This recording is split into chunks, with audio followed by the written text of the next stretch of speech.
नाज़रीन अस्सलाम वालेकुम। आप देख रहे हैं सियासी टीवी। कौमी ख़वाना में आप सबका इस्तकबाल है। मैं मोहम्मद सिद्दीक़। सबसे पहले सुर्खियों पर एक नज़र डालते हैं। बेरोजगारी और वोट चोरी एक दूसरे से जुड़े हैं। राहुल गांधी की बीजेपी पर शदीद तनकीद। वज़ीर ख़ारजा एस जयशंकर की न्यूयॉर्क में अमरीकी हममंसब से मुलाकात, तिजारती कशीदगी पर बातचीत, दो तरफ़ा आलमी उमूर पर भी किया तबादले ख्याल। समाजवादी पार्टी के सीनियर लीडर आजम खान 23 माह बाद जेल से रहा। समाजवादी के हजारों कारकुन खैर मकदम के लिए जेल पहुंच गए। शाहरुख खान को 30 साल बाद मिला नेशनल अवार्ड। पुरस्कार तकरीब में सर जमहूरिया मुर्मू ने अता किया यह अवार्ड। कोलकाता में तूफानी बारिश से आम जिंदगी मफलूज, करंट लगने से 7 लोगों की मौत।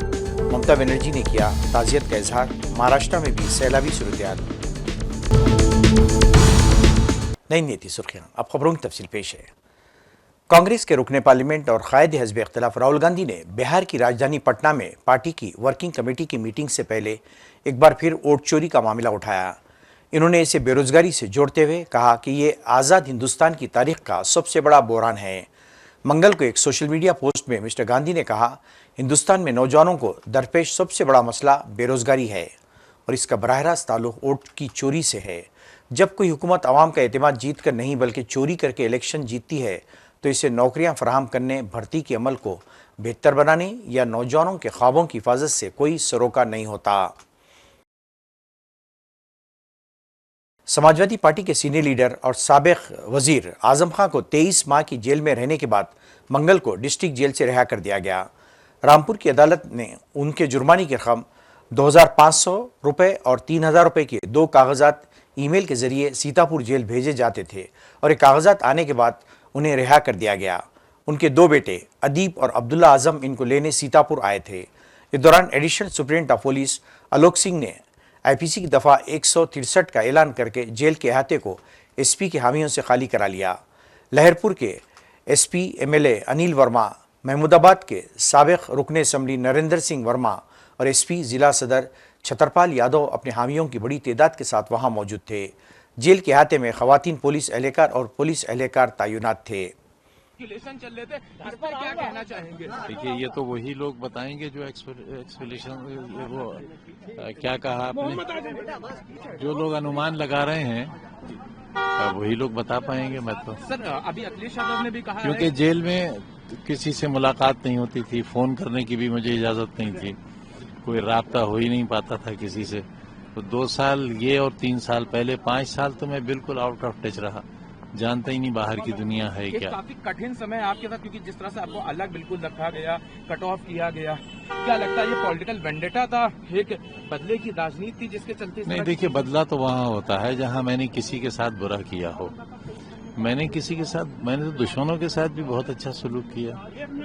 पूरी सरकार में कोई ये कह ही नहीं सकते कि मेरे कलम से किसी के साथ नाइंसाफी हुई हो। सर अभी अखिलेश यादव ने कहा कि आपके ऊपर जो भी मुकदमे सरकार बनते ही सब वापस लिए जाएंगे, आपको स्वागत कर रहे हैं। अभी लखनऊ में उन्होंने कहा। मैं क्या कह सकता हूँ, उन्होंने कहा है तो। अभी तक कोई बात हुई फोन पे उनकी, या अभी तो थोड़ी देर हुई है निकले जेल से। आजम खान की रिहाई पर रद्दमल जाहिर करते हुए अखिलेश यादव ने अदालत का शुक्रिया अदा किया है। उनका कहना था कि ये समाजवादियों के लिए मसरत का दिन है। इन्होंने कहा कि आजम खान पार्टी के एक बड़े लीडर हैं और इनकी रिहाई यकीनन पार्टी के लिए खुश आइंद है। उनकी भी रिहाई हो चुकी है, इसके लिए मैं कोर्ट को धन्यवाद देना चाहता हूं। और यही हम समाजवादियों का भरोसा था कि कोर्ट न्याय करेगा और उन्हें न्याय मिलेगा। हमें उम्मीद है कि आने वाले समय में एक भी झूठा मुकदमा या इस तरह का सरकार जो लगातार भारतीय जनता पार्टी की और वहाँ का विधायक, खासकर जो रामपुर का विधायक, वो भारतीय जनता पार्टी के लोग मिलकर के और एक ऐसा अधिकारी जिसको एक्सटेंशन पे एक्सटेंशन पे एक्सटेंशन पे एक्सटेंशन पे एक्सटेंशन कम बोला है मैंने, लगातार मिला है, वो अन्याय नहीं करेंगे। हमारे समाजवादियों के लिए खुशी का समय है कि जहां पर वो आज रिहा हो करके आज जेल से रिहा हुए हैं। वो सर ये कुछ चंडू खाने की खबरें चल रही थी कि आजम खान साहब वहाँ बसपा के नेताओं से संपर्क देखिए, में हैं। जी आदरणीय आजम खान साहब समाजवादी पार्टी और समाजवादी पार्टी के संस्थापक नेताजी और हम लोगों के साथ और भारतीय जनता पार्टी का मुकाबला करने पर आज से नहीं न जाने कब से सबसे बड़ी भूमिका उनकी और समाजवादियों की रही है। और आज तो इतना खुशी का ये भी समय है कि जब आज मैं इन लोगों से मिल रहा हूँ, जहाँ एक पुरानी जगह पहुँचे हैं वहीं पर उन्हें भी आज ही न्याय मिला है। और हमें उम्मीद है कि आने वाले समय में उनके सभी मुकदमे खत्म होंगे और समाजवादी सरकार बनने पर जिस तरीके से मुख्यमंत्री जी ने अपने मुकदमे वापस लिए हैं, उन्होंने न केवल अपने मुकदमे वापस लिए हैं बल्कि डिप्टी सीएम के भी मुकदमे वापस लिए हैं, तमाम भाजपाई नेताओं के मुकदमे वापस लिए हैं। समाजवादी सरकार बनने पर जितने भी झूठे मुकदमे लगे हैं आदरणीय मोहम्मद आजम खान साहब पर, वो सब वापस लेने का काम सरकार में होगा। हिंदुस्तानी वज़ीर ख़ारजा एस जयशंकर अमेरिका के दौरे पर हैं। वो अक़वाम मुत्तहिदा की जनरल असम्बली के आला सतह इजलास में शिरकत के लिए गए। जयशंकर और अमरीकी वज़ीर ख़ारजा मार्को रूबियो ने इस इजलास के मौके पर मुलाकात की। दोनों के दरमियान कई अहम उमूर पर बातचीत हुई। ये क़यास किया जा रहा है कि दोनों लीडरों के दरमियान वीज़ा और टैरिफ जैसे मसाइल पर बात हुई। दोनों रहनुमा इससे कबल रवां साल जनवरी और गुज़िश्ता साल जुलाई में वाशिंगटन में मुलाकात कर चुके हैं। तिजारती कशीदगी में इजाफे के बाद ये उनकी पहली आमने सामने मुलाकात है। दोनों ममालिक के दरमियान ये मुलाकात इंतहाई अहम थी क्योंकि अमरीकी सदर डोनाल्ड ट्रंप ने हाल ही में H1B वीज़ा के लिए दरख्वास्त की फ़ीस को बढ़ा दिया, जिससे टेक इंडस्ट्री मुतासिर हो गई। ताहम ट्रंप इंतज़ामिया की जानिब से अमरीका में नाफिज की जा रही पॉलिसियों के दरमियान ताल्लुकात में बेहतरी के आसार भी नज़र आ रहे हैं। दोनों ममालिक दो तरफ़ा तिजारती माहदे पर काम कर रहे हैं। कांग्रेस रुकने पार्लियामेंट और साबिक़ सिफारतकार शशि तरूर ने वीज़ों पर अमरीकी सदर की भारी फ़ीसों को लेकर अहम बयान दिया है। तरूर ने कहा कि ट्रंप के इस इक़दाम को अमरीका की तरफ से हिंदुस्तान के लिए तीसरे धचके के तौर पर देखा जा रहा है, क्योंकि ये वीज़ा आला हुनरमंद हिंदुस्तानी अमरीका में काम करने के लिए इस्तेमाल करते हैं। ये तवील मुद्दत में हिंदुस्तान के लिए फ़ायदेमंद साबित हो सकता है। कांग्रेस लीडर शशि तरूर ने कहा, मसले से ज़्यादा H1B हमें इस मायूस होने की ज़रूरत नहीं है। ये सिर्फ एक झटका है जो मुकम्मल तौर पर गैर मुतवक्किल था। इससे कुछ अफराद और कंपनियों को आर्जी नुकसान होगा, लेकिन दरमियानी मुद्दत के रद्दमल मुमकिन है जो तवील मुद्दत में हमारी पोजीशन को मजबूत कर सकते हैं। हमेशा खुद को शिकार के तौर पर नहीं देखना चाहिए। मुमताज़ फिल्म स्टार शाहरुख खान को आज एक पुरस्कार तकरीब में सर जमहूरिया मुर्मू ने नेशनल अवार्ड से नवाजा। उन्हें यह अवार्ड फिल्म जवान में उनकी बेहतरीन कारकर्दगी और हिंदी सिनेमा के लिए उनकी गिरां कदर खिदमात के एतराफ़ में दिया गया है।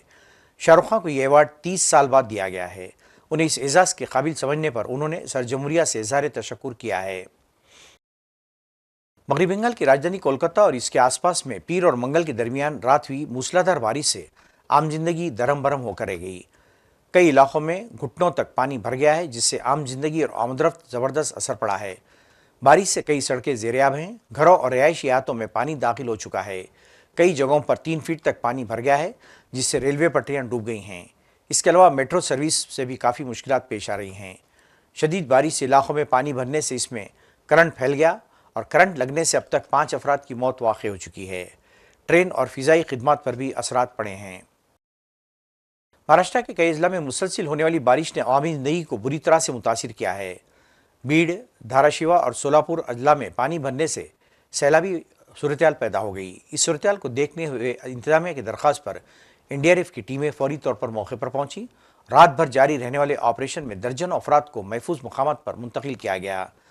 बीड़ ज़िले के मचल गांव तहसील के संदास चंचोली इलाके में पानी घरों में दाखिल हो गया, जिसके से मुकामी बाशिंदे फंस गए।